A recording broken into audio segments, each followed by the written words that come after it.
Episode 9 of the State of the Old Republic podcast was originally recorded on October 17th, 2016.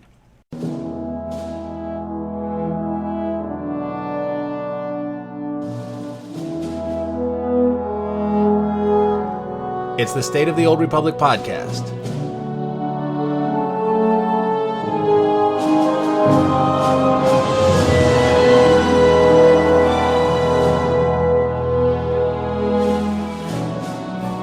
This week, you can recall your Bothan spies because BioWare outlined their schedule for disseminating information on Knights of the Eternal Throne. I'll tell you when and where you need to be. Still working on your Dark vs. Light achievements? The end is near. I'll give you the scoop on when it all stops. Finally this week, BioWare held a live stream on the new Galactic Command System. I'll give you all the details on what this is about. Can you say deja vu all over again? And with that, it's time to make the jump to Lightspeed and check out the State of the Old Republic. Well, welcome to episode 9 of the State of the Old Republic podcast. I'm your host, Ted, and as you heard in the opening, I have another great show lined up for you today.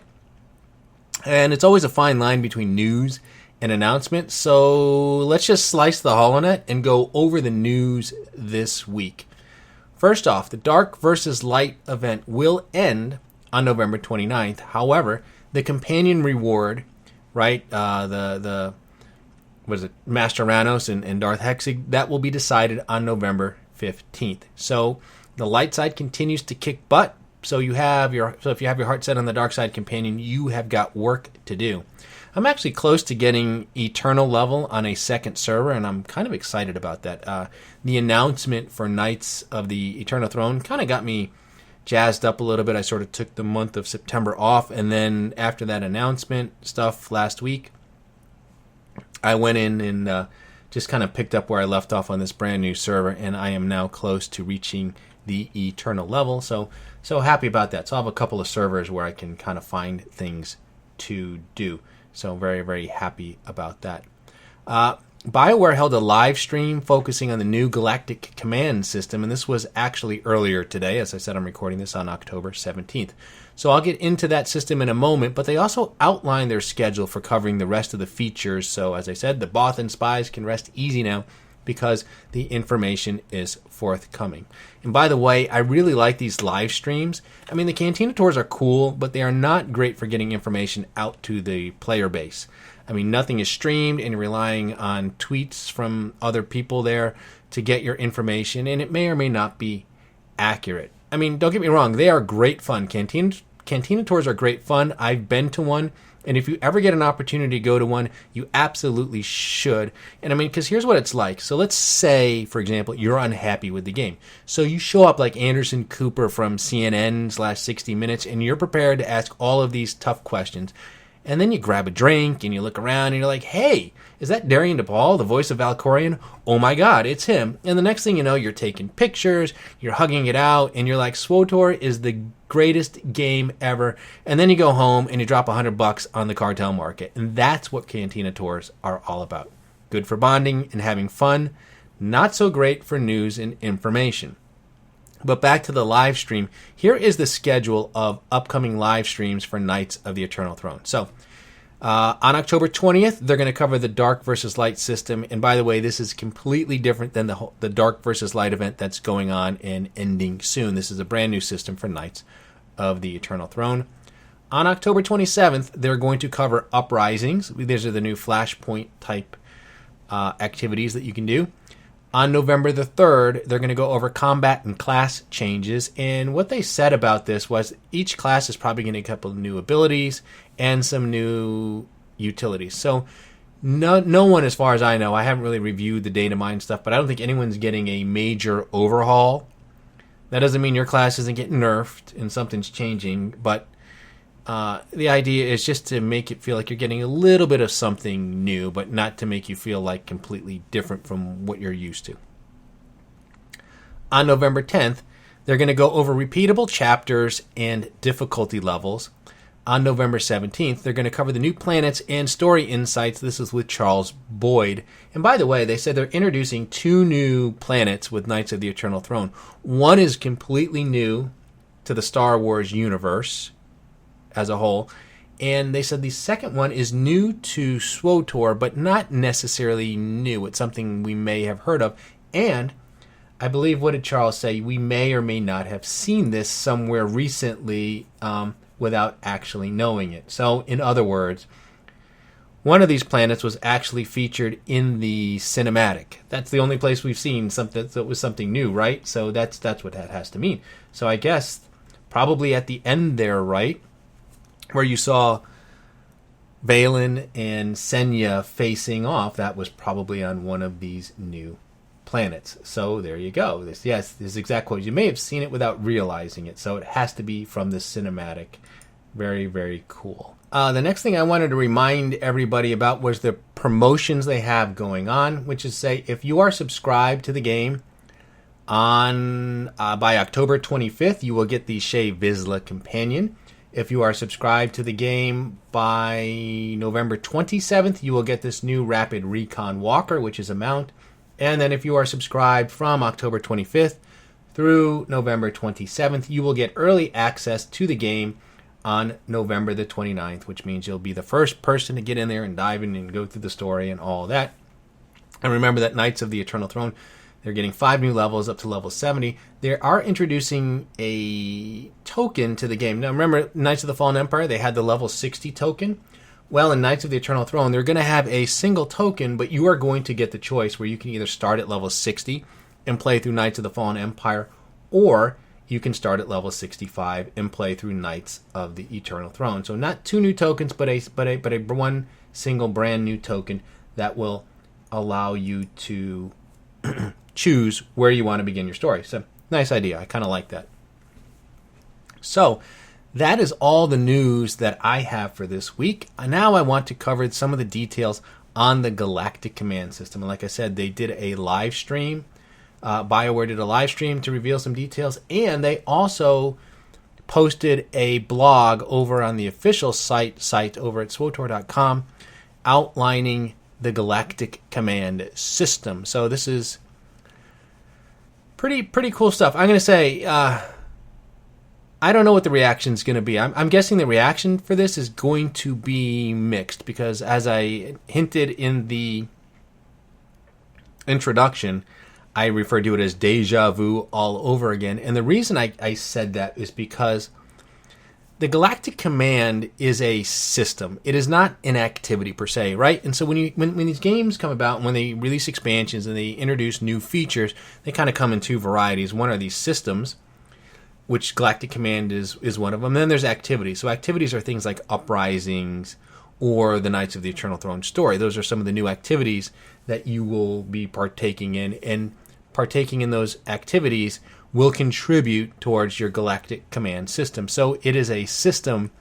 It is not an activity in and of itself. And so I mentioned Uprisings and, of course, the Knights of the Eternal Throne story as activities that contribute to the Galactic Command System. So what are some of the other activities? Well, it's probably easier to list activities that don't contribute to the system than things that do, because it is pretty much everything. And this is where I can kind of hear people's eyes rolling a little bit and going, oh God, right? So some of the activities that you can do to contribute to the Galactic Command System, well, as we said, chapters. The Knights of the Fallen Empire story, those chapters are going to be replayable. They're going to have multiple levels, just like the Knights of the Eternal Throne chapters.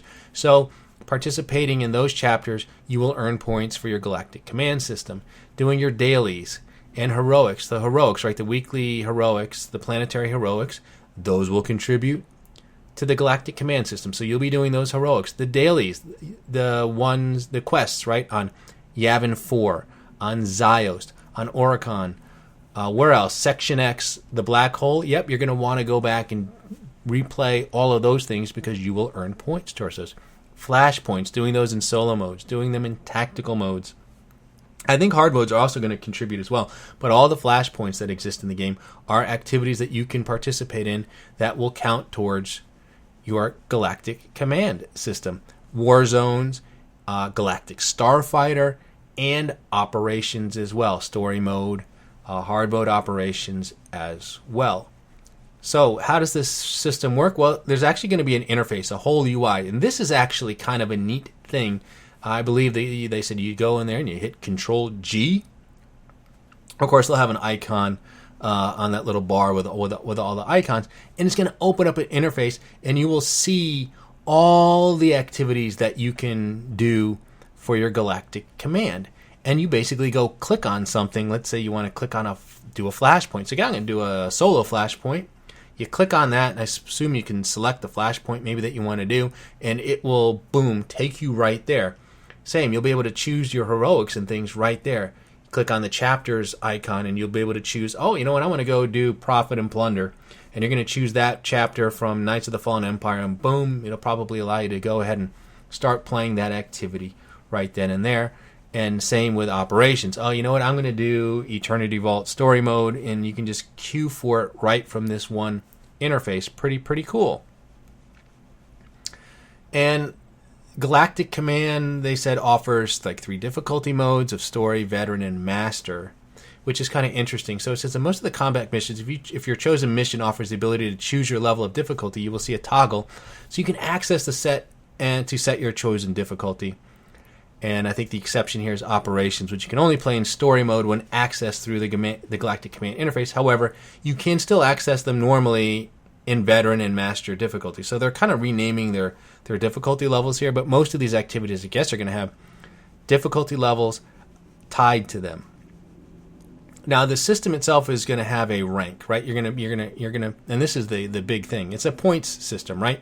So you're going to be earning your command rank, and the rank is obviously going to be achieved by playing pretty much all those aforementioned activities. So if you want to do the flashpoints and these things, you're going to earn points. So every time you play, you're going to earn this command experience, which will ultimately increase your command rank. And of course, as your rank goes up, you're going to be earning rewards, and they're going to have these new command crates. And you're going to be able to go, and it's going to work, I think, with like the item stash and everything like that. So you're going to get a crate, and then you're going to open up the crate. I'll talk about the crates in a minute here, but that's the idea, right? So you're going to perform these activities. You're going to earn points from these activities.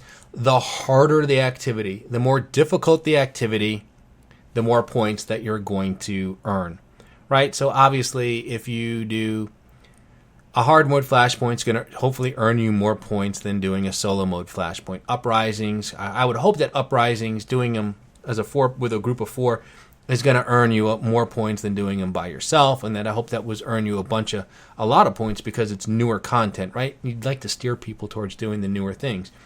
The assumption here is if you do a hard mode operation, like the highest difficulty of an operation, you are going to earn a lot more points. So, as you said, the command crate. So every time you earn a new command rank, you're going to be given a command crate.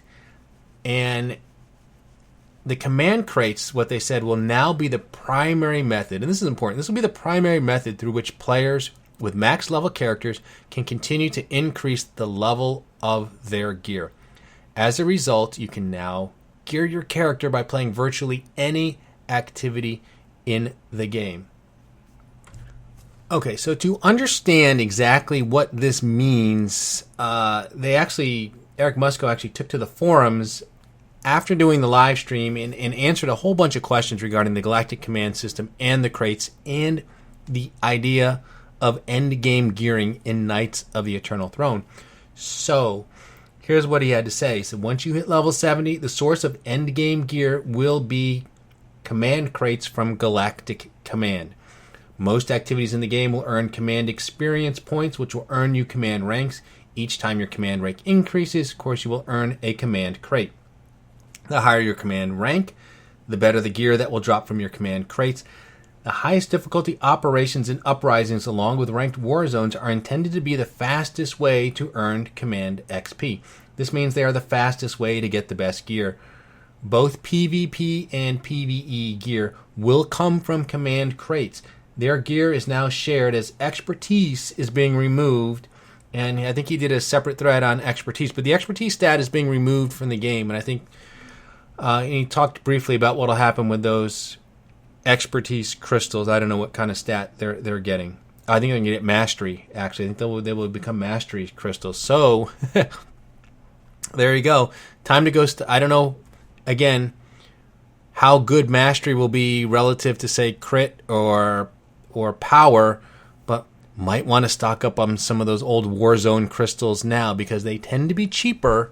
So you might want to get yourself a handful of expertise crystals just so you're prepared. Just saying. Gear will no longer drop from bosses. All gear will come from command crates. All cosmetic/unique drops will still remain on those bosses. Stronghold decorations, wings of the architect, etc. Players will be able to craft comparable item level gear without set bonuses. So there you go.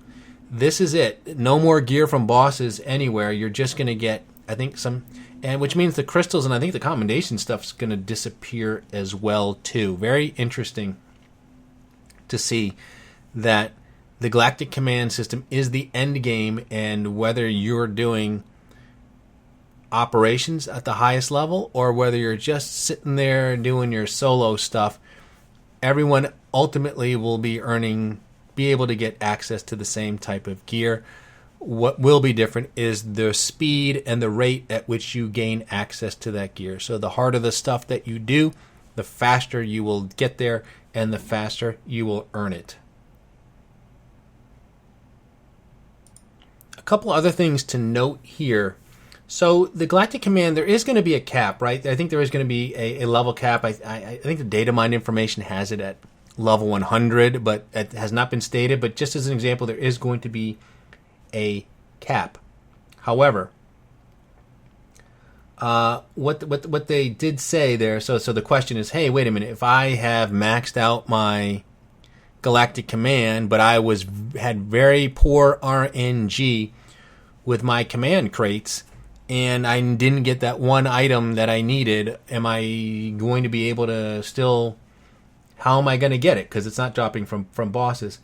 And basically they said, yeah, you won't have to worry about it. And the idea is, there is a cap, and when you hit the cap, you can continue to earn the command XP and fill your bar so that you, quote, level. And he says when this happens and you are at the cap, you will get a command crate, but you won't level up. So good and the bad. So obviously the highest rank, you want to get to the highest rank, the max rank, because that's where the best stuff is going to come out of those command crates. However, once you do that, it's going to take you, it's like you're going to have to grind that max level every time to get a new command crate and get better items of gear. So this is just going to be an ongoing thing. This is just going to be, you're just going to be that hamster on that treadmill going and going and going, even once you hit the cap, so you can continue to get everything you need. And by the way, there's going to be a button in the UI. So let's just say that you get the same frickin' earpiece 5 times in a row, and you only need the one. Well, you're going to have this button called disintegrate, and you can just destroy that item, and basically convert it into Galactic Command points. So that's kind of a nice thing. It's that way. It's you get a little bit of bonus. You don't get completely punished for bad RNG. One other thing to keep in mind here too is you only need to be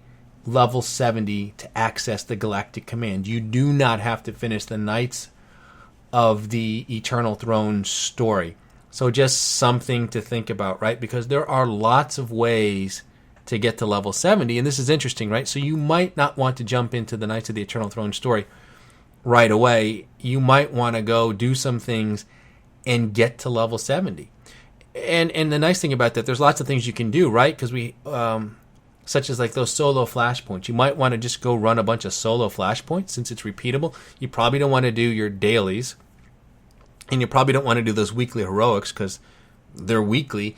You don't want to burn through that, especially if there is going to be a bonus, right? Every day they're going to highlight an activity where you can earn bonus command points for participating in that activity.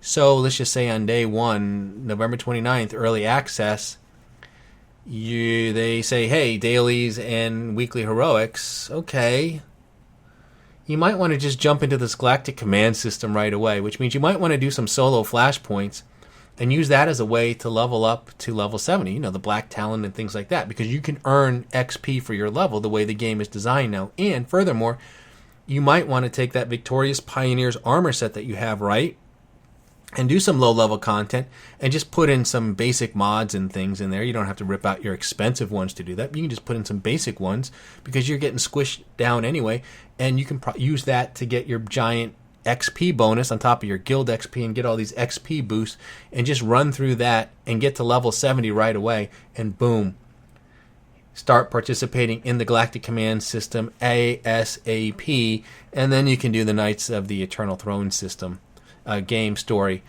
starting out at level 70. I'm going to give that, they'll see if there's any reason to not want to do that, but that's what I'm going to consider doing right now. So back to this concept of the Galactic Command System being the source of endgame gear. I like this. I like this a lot. I like the fact that the best gear in the game for Knights of the Eternal Throne is not going to be tied to doing hard mode operations. Now, if they were introducing new hard mode operations, I would say, oh, this is crazy. You have to have the best gear in there because that is by far the hardest content, and that's what you need to be doing to do that, right? Because if there was a new operation like that, that would be the progression system. But the operations are no longer the progression system in this game right now. There really isn't any progression system. And so they are making this Galactic Command System be the progression system. And the idea is you will be able to ultimately earn the best gear by participating in this system, and you'll be able to do it however you want. That said, if you do hard mode operations, right, you're going to earn more points, and you're going to increase your Galactic Command ranks much faster than if you just do daily quests every day, right? It's designed around that. And I don't know how many ranks there are. I don't know how many points it is. I don't know how long it's going to take to get to the end. But the idea is the harder the content you do, meaning the faster you'll level up. So the more hardcore you are, I suppose, the faster you're going to level up. But everybody ultimately will have the opportunity to level up, no matter how strong or weak a player you are. I like this because, as I said, if they had hard mode operations, do hard mode operations, right? You'd earn that gear, and then later on, maybe in March or April they're going to release a brand new operation. Well, you would want that gear. That gear would help you defeat the new bosses in that new operation. But that's not how this game is set up anymore, even though they do have the existing operations. So, if you're sick and tired of doing some of those hard mode operations or don't want to have do it every week or whatever, you don't have to, and you can still progress through the system. You can still get rewarded with the best gear of the game, and I'm assuming that's going to mean you're going to get gear with set bonuses and so forth. So I like that. I personally like that. I'm sure not everyone will be thrilled with that, but honestly, given the fact that a lot of our time is going to be spent playing content that we've been playing for the last 5 years, right? The only new content, the only new activities are these uprisings, which they're going to release some of them at launch, and then later in the year they're going to release more of them. So there'll be more coming. And of course, the Knights of the Eternal Throne story is the other new activity.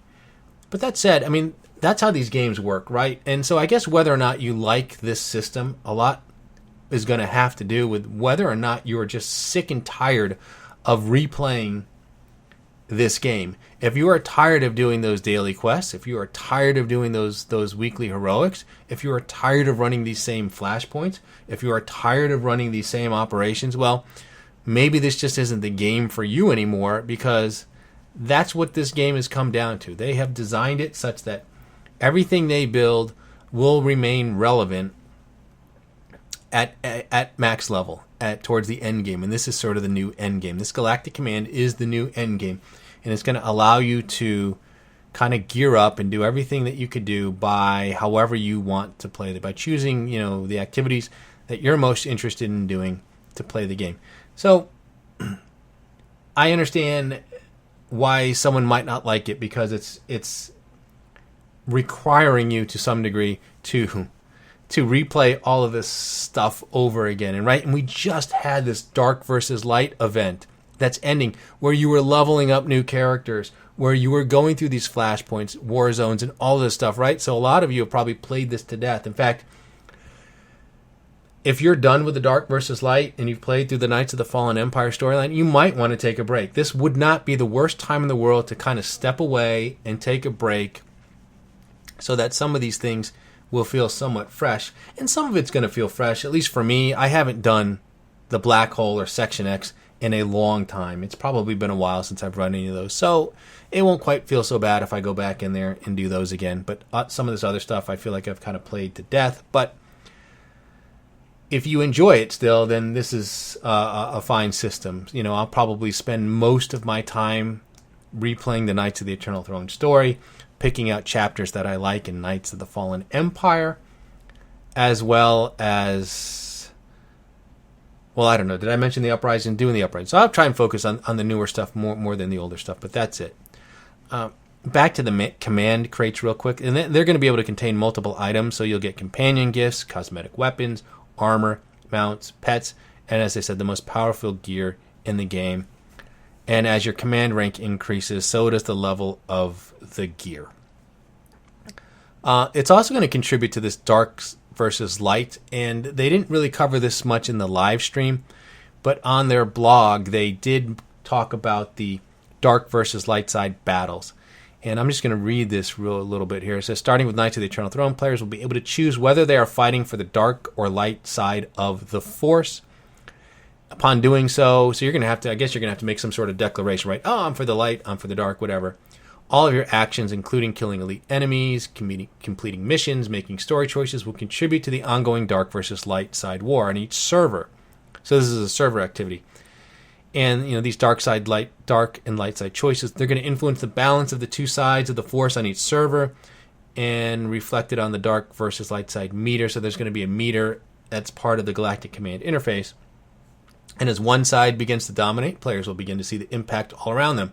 So, for example, if the dark side is growing stronger, you might see Sith alkalids begin spawning and attacking different planets, like this at Alderaan and Tatooine were an example. So, and then to be declared winner of the dark versus light side war, one side must reach dark 5 or light 5. And upon winning, I guess different things will happen on the server based on your character's alignment. So if you're on the winning side, you'll get bonus command experience points, and you'll have access to a special cosmetic item vendor. And if your character's alignment match is on the losing side, then you will get a bonus to all light side points earned. For example, that's if the light side were to lose. And then I guess you'll remain in a victory state for a period of time, and then it's going to reset.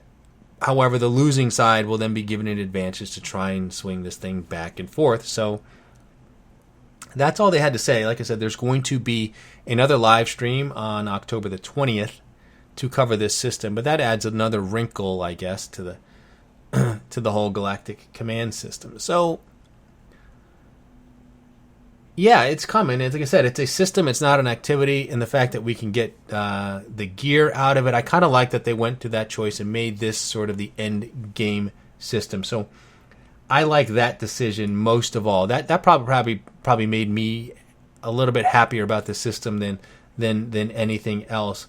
By the way, one thing I mentioned in the live stream, they did show a snippet of video, and which I can only assume was from one of the Knights of the Eternal Throne story chapters, and it showed your character, in a walker, just blowing up all sorts of enemies and things. So my guess is, like as I had alluded to last week, hoping that maybe with the added difficulty levels, that they might have some more interesting gameplay for these chapters. Sounds like that's going to happen. So you're going to get to do things like get inside of a walker and run around. So I think that's kind of cool. What else about the Galactic Command System? It's going to be restricted to subscribers only, by the way. So if you want to participate in the Galactic Command System, you will have to, I guess, have an active subscription to the game. In fact, this is how it's going to work. And what they said on the forums was F2P and preferred players will be unable to earn endgame gear since they will not have access to the Galactic Command System. Now, if they were a subscriber who went preferred and had earned gear through the Galactic Command, they won't take that away, but they will be unable to earn additional gear through command ranks until they subscribe. They can still get gear through crafting. That is unchanged. So if you are a free-to-play player or preferred player, you're going to have to buy crafted gear, in which case you want to have access to the set bonuses, or you're just going to have to be subscribed, or you're going to have to, subscribe to it for a period of time until you get everything that you need out of the Galactic Command System, and then you can unsubscribe and carry on. So really, again, they are just totally pushing people to subscribe to this game, and they are really trying to give incentives to do that. That's really all I have to say on the Galactic Command System.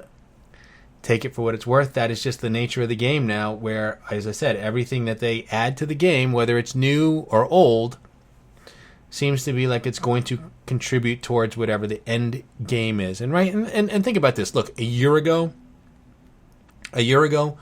all we wanted to do was play the Knights of the Fallen Empire story. We couldn't wait to get in there and see what happens next. And we had those 9 chapters that came out right around this time of year. And then we couldn't wait till the next set of chapters came out in January. And it's a year later, and I wouldn't blame anyone if they didn't want to set foot into the Knights of the Fallen Empire story, at least for a while, right? Because we know the story, we've seen it, we've made all the choices, you've done it on a billion characters, and it's old. Everything that's new will eventually become old. But the way this game is designed is they figure, hey, you may want to go back and do it, and it is what it is. And like I said, they are introducing Uprisings, Knights of the Eternal Throne, and they did say that they were looking to introduce more group content. They weren't specific, but in January, hopefully we'll get some details. And again, they didn't say Operation specifically, but they did mention 8-man content as something they were looking to add to the game. And we also know that there will be more Uprisings added to the game after the first of the year. Sometime after January, we should see that. So the takeaway I got from this as well is they're still looking to hopefully do this monthly cadence of content, or at least maybe every other month or something like that. So it's not like we're going to get Knights of the Eternal Throne and that's it. So it does sound like they're still looking to do like I said, some type of monthly cadence of content. So that I take away as I'm encouraged by that. So we'll just have to see what exactly it is that they deliver. But you know what? I definitely hear the music this time around, and that can mean only one thing. You have managed to survive another half hour listening to episode 9 of the State of the Old Republic podcast. I am your host, Ted, and I do thank you for tuning in. You can find this podcast on iTunes, Stitcher, Google Play, YouTube, and Buzzsprout. You can also listen to the show directly from the show site, which is currently SOTORpodcast.com, and there is an RSS feed where you can subscribe to the podcast directly. If you have a question for the show, you can email me at sotorpodcast@gmail.com. You can also tweet your questions to @sotorpodcast, and be sure to follow me on Twitter to get the latest information on the podcast. Tune in next week for episode 10, where I will talk about the Dark vs. Light live stream that they're doing on October the 20th.